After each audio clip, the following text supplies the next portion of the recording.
What are you doing? Oh, hey Drury. I'm just giving these cards one final send-off to the great format in the sky. Okay, well, I get Fury, but why Karn? He was banned. No, you idiot. He was being a pioneer. You play him in Modern. Before we get into the thick of it, overall this has been a great ban list for both Modern and Pioneer. They got rid of problematic cards in both formats, and I'm hopeful for the next couple months. There's a large difference between the article about Modern, Pioneer, and Legacy and Vintage, and the article about Pauper made by Gavin. And this one goes over everything in the format. Gavin and the rest of the Pauper team are really focused on, just handling Pauper and making sure it's as fun as possible. But when it comes to Modern and Pioneer, they only talked about the decks that are getting hit, and that's it, nothing else. And it just kind of feels like it still hasn't really addressed the whole problem we had with the last ban list announcement, where there was nothing, no talk of anything other than an advertisement for play boosters. I don't have high hopes when it comes to the cards from Modern Horizons 3, or the Final Fantasy set, or the Assassin's Creed mini set, or the Marvel set that's very likely coming into Modern as well. Wow, that's a lot. But I don't expect any of those cards to be banned for at least 2 years after coming out, because WotC tends to avoid banning cards from the most recent set or most recent sets. Even though they say differently, they specifically said differently in the MTG Weekly stream, it's hard to believe that, considering how they banned Bridge from Below instead of banning Hogak right away. And in Standard, they banned Uro because they didn't want to ban 4-color Omnath, but then a month later they had to ban Omnath. It was a very similar thing to Hogak. I don't feel confident about that when it comes to these new sets. But for now, let's just get on to what this means for Modern and Pioneer and Pauper as of right now. Bienvenue, Magic players, I'm Insignios, that's Comrade Snake. We're going to talk about the ban list, because we made the predictions video, and I gotta say, we got so many right. And if you ignore all the stuff we got wrong, we did such a great job. Such a great job. We were very smart, and then Pauper happened. Yeah, it still amazes me that Mosseri Swift Spear lasted this long in Pauper. It's an insanely powerful card, but its banning, all it really means is that the burn decks just lost their best creature, and every other deck doesn't have to run so much red creature hate in order to deal with it. It didn't make it into the final video because I was running out of time, but we did talk a bit about Pauper. I thought Ren's Reckless Resolve was gonna see some sort of, hit, but it didn't, and it was just Swift Spear. And the fact that they brought up Goblin, a lot of stuff. They brought up a whole lot of everything. They cared. That just shows how much they care about Pauper. And I'll give them props where props are due. I just wish they did not shoot my Swift. Could have seen Tolarian Terror being hit. I completely forgot about it being a deck, despite the fact that I play it. Yeah. Cryptic Sovereign is essentially a better version of it for the format because it doesn't have Ward 2, but I guess it's fine. There are plenty of 1-mana cards that force people to sacrifice stuff, especially that new one that just came out. Yeah, that's true. There is a lot of that kind of shenanigans. Pauper's a fun format. Everyone should play Pauper at some point. Oh, yes, absolutely. I want to say it's seeing that one card I just brought up is seeing playing Grixis Affinity. Tithing Blade, there we go. Yeah. That's the card I was thinking of. It's a strong card. I didn't realize that it was actually put onto Magic Online. Well, I mean, stickers didn't... They mentioned in the article, I thought, that they said that the stickers don't work the same way. The way Goblin works online, it enters battlefield, Miko rolls a d20. If it's 1 or 2, you get 3 mana, because that's the lowest it possibly could go. If it's in between 3 and 14, you get 4 mana. If it's 15 to 18, you get 5 mana, and if it's 19 or 20, you get 6 mana. So instead, it's a d20 roll, whereas in paper, you need a stickers deck. Huh. They're two completely different cards, essentially. But similar outcomes, it's so much better in paper, because you can actually manually make your sticker deck. But that discrepancy just gives me a headache. Yeah, it's a bit awkward. You know, everything else in the format, it feels pretty healthy. They did mention some unbans, and I did like it. I was shocked they actually brought up Goblin Tomb Raider. I thought I was crazy for bringing that up, but no, apparently they did bring it up. I mean, it's a strong card You know, in its own right, and you know what? They were correct in Yeah. their assumptions on how it's going to work, and I can definitely see it pushing a lot more now that Swifty's gone. If it's going to be here to stay in Pauper for at least a little bit, I need an alt art of it where it's a little goblin dressed up like Lara Croft. That's all I want. But yeah, Pauper I think is fine for the moment. Yeah. Let's get to Pioneer because we predicted this so well. Oh, yeah. We were on top of that, except for the looter scooter and everything else we brought up when it comes to Pauper. But we said that those things were not likely to get hit for various reasons. We were right in the money about Karn and Geological Appraiser. We proved all the naysayers wrong. The only naysayer being Shuck and Not Stirred, who thought it was too soon to ban Geological Appraiser. It's not too soon. When it comes to Pioneer, the bans, Nykthos, honestly, it's still a good deck. It's still fine. No, it's a solid deck still. It never won with Karn. The only thing it did with Karn was fight off whatever you had.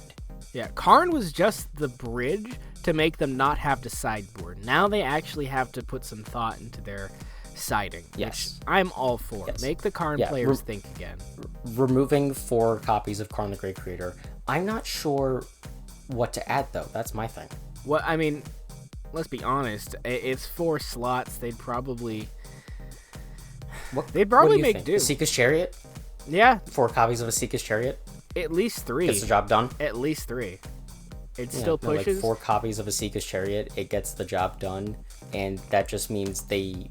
Well, honestly, no, I think that's too little of a change, because I think other things would have to change throughout the deck in order to prepare it for needing to sideboard, because they now have to think about, okay, what do I take out Yeah, to slot this in? The deck survives. it'll survive, but it will take a lot. The list is going of to look tweaking. completely different. The list is going to look very different. Yeah, I mean, they're gonna keep those elves in, at least the Llanowar and Elvish Mystic. But beyond Old-growth that, troll, Perforos makes sense. Maybe the tortoise.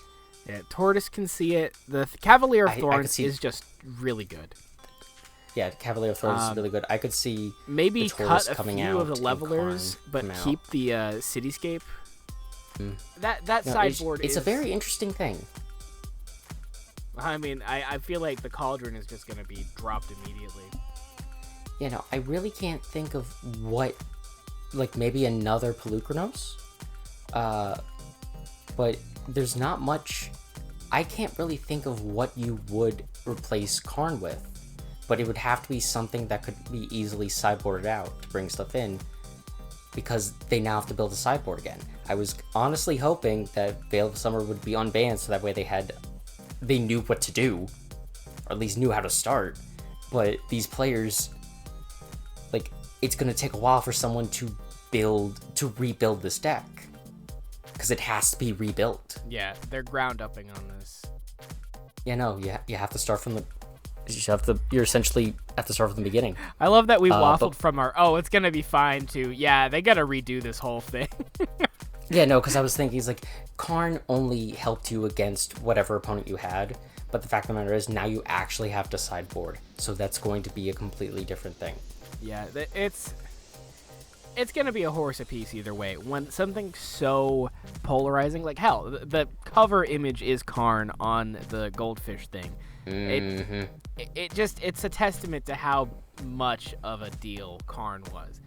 It wasn't make it or break it, but it definitely, you knew you were going to have a bad time the second that Karn hit the board, and they fetched the answer. But when it comes to the 2 combos, I felt I explained myself very well, but for all those in the back who didn't watch the first video, the Geological Appraiser, well, both Quintorius and Geological Appraiser combos, they can't whiff. Geological Appraiser can start up its infinite, well, not infinite, but it's essentially game-winning combo as early as turn 3. And each turn, that they have to spend dealing with their opponent's interaction adds another turn. But the fact of the matter is, it is still a turn 3 combo. That's too fast. Quintorius, on the other hand, the fastest it can go is turn 4, and it actually has a backup in Herd Migration and this deck doesn't run it, but what's it? Herd Migration and what's its face? The Chefette Monitor? Beanstalk Giant. I haven't seen this card yet. Cycle it. When you cycle it, you may search your library for a Wasteland card or a desert card, put on the battlefield. Oh yeah, deserts. Do this before you draw. Ooh. But Spark Double, Clever Impersonator. Sometimes there's that the blue spell from Ikoria. What's its name? The blue spell from Ikoria. Shark Typhoon? No. It lets you copy a permanent. It's a sorcery for 4, and you copy a permanent. It's on the screen right now. Thank you, Future Insignias. Yeah, Future Insignias, you're really good at finding things that we can't figure out in the present. While not every single card from the 4-color combo deck slots into Quintorius combo, at the very least, the vast majority of the lands, as well as the Carnosaurs and Torrential Gearhulks, and even some Magma Opus, which has seen a huge spike, all those can go into the Quintorius combo, so you're saving yourself some money if you switch over the deck. I mean, Magma has also had a presence in Pioneer already, just not as heavily in a deck. I am happy, though, that they left Phoenix intact, as well as both Rakdos decks, so that way Shieldred can be a good counter against Phoenix, because the only way Phoenix can deal with Shieldred is with Lightning Axe. But Lightning Axe, you can't top deck Lightning Axe. That's the whole problem with it. In order to find your Lightning Axe, you gotta draw cards, which can hurt you, so it's a risk and reward. Even though it's the most played deck in the format, it's not the best deck in the format by a long shot, and I think I'm just so happy. I'm so happy about our Lightning Axe. You can have your bonus points for now. This is why I like Pioneer. No, I'm happy that nothing else was hit, but also the Looter Scooter. Yeah, it's free now. I don't know where it would see play. Nykthos Ramp. Yeah, that's what we do. 4 copies of Looter Scooter. That's what we do. Unironically, I mean, that's where it's first gonna go. Humans can use it. Yeah, crew with the elves draws cards and is a great blocker. It is one of the first things that got hit, and that was notable. I think every deck is gonna toy with it, other than maybe Rakdos Sack, because I can't see it going in there. I mean, it's granting extra looting to stuff that didn't have looting before is the thing. That extra utility means a lot in competitive. Greasefang. Yeah. Throw a Looter Scooter into Greasefang. Might throw one in. I don't know. You loot yourself a Parhelion or an Asika's Chariot. I'm so happy this became a deck. I'm so happy. You dump it, and then you get it back. Oh yeah, you loot with the Looter Scooter. Oh my god, do I have any? I don't know how many Looter Scooters I have. I know I used to have one. I don't know where it is. That's a problem. I think I have 2 max. I'm kicking myself for not picking them up though. Oh yeah, you saw the price of the Looter Scooter recently? Yeah, they've gone up to more than I would be willing to pick up for. Wait, no, it's not actually called the Looter Scooter. Smuggler's Cup. Oh god, I wish. What is if you can find them that are... my screen. My little camera is covering it, but yeah, someone has it for $13.49. Yep. Which, yeah, no, that does not surprise me. Honestly, I'm waiting for the price to stabilize because I feel like it will. At least I freaking hope it will. Because, the one that you have on display is the Commander version that came from Neon Dynasty. Yeah, you're right. It's... The regular one has a slightly different price, but man, that spike is just real. Modern. Oh, Modern. The thing that everyone was expecting to happen happened, and they are still upset about it. What wasn't affected in Modern? So... If you have a Beanstalk, cry. If you have a Fury, Scam decks, cry a little bit, because you still have Grief. Don't be super upset. The announcement article did bring something up. You do have to go pretty far down. One person has been trying with Orzhov's Scam. Fleshy George, oh my god! It's baby! Yeah, you play for free, then you flicker it. Okay, I like this list. I like this list a lot. This person goes 5-0 pretty consistently. Wow. For nobody to have picked up on it before now is pretty cool. Well, because red and black have been better. But I think it wouldn't surprise me if it goes to this, which is more preferred because at most, Solitude can deal with 2 creatures. That's it. Fury wiped the board and was also a 4/4 double striker. Yeah, it had some beef. You know, but the Solitude can only get to as big as a 4/3, which is boltable, which is fine. That's a safe range. Yeah, it is. Outside of Scam, Fury was heavily played in Cascade, Crashing Footfalls, Beanstalk, Murktide, so many decks. Domain Zoo. Basically, if it touched red, they probably had Fury. Yeah, unless you're playing Boros Burn, they don't play Fury. With the removal of both Beans and Fury, I feel that Boros Burn, there's a chance that Eidolon of the Great Revel could come back as their main thing instead of Roiling Vortex, which I feel is a shame, because I loved the fact that Eidolon of the Great Revel was gone. But Roiling Vortex, it might stick around, might be a sideboard card from now on. Who knows? I mean, Revel just did so much more other than the fact that it got murked by Fury. Yeah, well, there was that it got murked by Fury, and so much of the format was free spells that Roiling Vortex was just so good. 4-color Omnath, well, Cascade Beans is just going to turn back to 4-color Omnath with the One Ring. Yeah. And converge those decks back together, please. Yeah, well, they're literally the same deck. It's just this one also runs Beans. It's just this one cascades into Beans. Yeah. It's really dumb. But yeah, return to your roots, Cascade Beanstalk. Return to your roots. If anything, that just means cards like Anger of the Gods and Brotherhood's End are going to be the replacement, which is fine. They're 3 mana. They wipe the board for the small guys. It's just that they don't cost nothing. The only thing I'm upset about Beans getting removed from the format is that Domain Zoo and Affinity can no longer use it, but Affinity drew cards already with Thoughtcast and Thought Monitor, so it was already drinking. Yeah, it was already drawing a ton of cards. I unironically like this version. It's Leyline Binding, Up the Beanstalk, Quintorius, Sign of Draco, Solitude Fury, Bloodbraid Elf, Charlotte's Agent, Territorial Kavu, and General Feroce Ruckerick. He was seeing actual play? A little bit, because he protection from monocolor, can't be hit by Fury or Bolt. This was a really cool deck, but every other card in here was so much better in other decks that they needed to go. Yeah, just when it's stapled together like that, it's just glue. Yeah, it's like this is just good card soup as opposed to the other good card soup, which is Cascade Beans. This deck is just gone. This deck needs to go because its win condition was Jace, Wielder of Mysteries. If Up the Beanstalk didn't draw a card upon entry, I don't think it would have been banned. But the sheer fact that it does makes it ban-worthy at this point. It could have been banned later down the line if it didn't draw the card on entry, but it does, so it is banned. But I was a little happy to see Bloodbraid Elf seeing play again. It was cool. It was back. Even if for only a little bit. But in terms of this, that means Bowmaster isn't going to be around as much because Scam is going to fall slightly. But because of that, that means Murktide can come back up a little bit.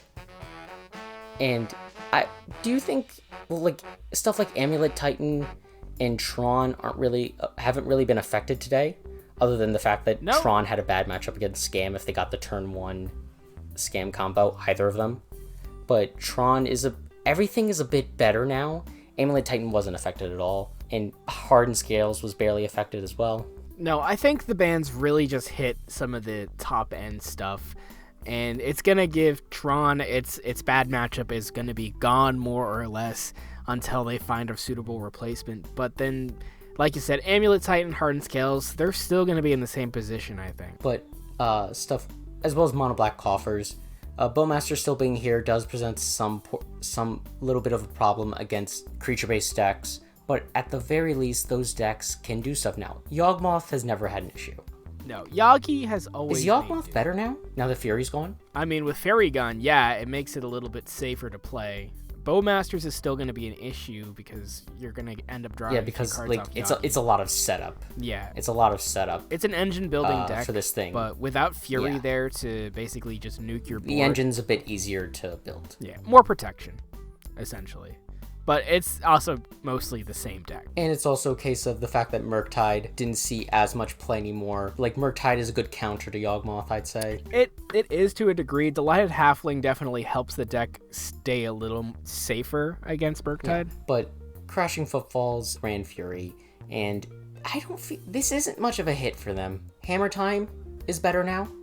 I feel its Hammer Time is Yeah, better it's now safer. because Fury isn't there. Also, decks like Yeah, Mill... my Esper Sentinels won't Yeah, die. Mill is better now. Merfolk is better now. Goblins, elves, maybe even spirits, potentially. I don't think so. Oh yeah, Infect. Infect might be decently better because Fury's not here. I mean, Fury being gone really won't change their chances, I think. You think so? It'll go up, but I don't think it's going to push. Yeah, you're probably right. Yeah, they need something. They need something. They else. need a major overhaul Yeah. of any sort to really make it up. Yeah, and it's a shame. I can't think of anything else to say. Other than cards I think could still be banned. Yeah. Like in the future. Yeah, if you want to try and hit the monkey, you go for it. I think Ragavan's fine, honestly. We'll see how it plays out. The extensive breakdown of Pauper. Something's gonna be banned next ban list. Oh, almost guaranteed. They're putting a lot of look into this. Yeah, and I'm that glad was I just hope it's Ren's Resolve next Pauper time. explanation had to be its own article. Pauper had to be its own article. That's how extensive Pauper was. And I love that. I want them to ban Ren's Resolve next time. That's all I want. Yeah, just get rid of either Reckless There shouldn't be Resolve two. There shouldn't be two copies of the or same Ren's card. Impulse. I think that would solve a lot of the issue with Burn right now, is they have the same card 8 times in a deck. In terms of Modern going forward, I predict the new top deck of the format is probably just going to be Crashing Footfalls, because Murktide is countered by Orcish Bowmaster, Yawgmoth is countered by Murktide, Tron is countered by Yawgmoth, but Tron counters Burn. Burn is a good counter against Crashing Footfalls. We're gonna see how it goes. I don't think the ecosystem's gonna change too much beyond rolling back a little bit from before Scam really took off. Yeah. And then when Modern Horizons 3 comes out, it's gonna be a entire different rotated Modern format, other than Amulet, Titan, and Tron. Yeah.